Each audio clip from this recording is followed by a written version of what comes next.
Welcome to the Fluid Motion Factory Rendezvous. Day one's in the books. What a great day. The weather was perfect. A lot of fun happening here on the docks.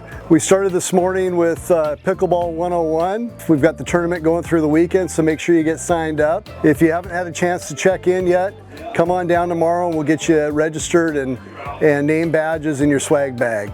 At 10 a.m. the Scavenger hunt started this morning. That's going strong. That'll go through Saturday. On the main guest dock, we have the new boat display with Ranger, Cutwater, and Solera.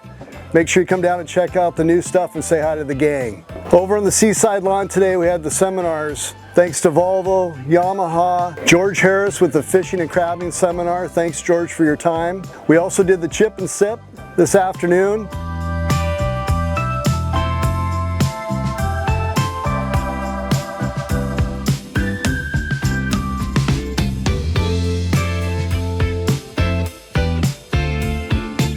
Soon we'll wrap up the Roche Harbor Colors ceremony tonight. That's always a fun time.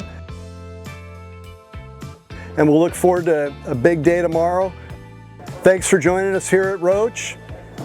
Let's have some fun.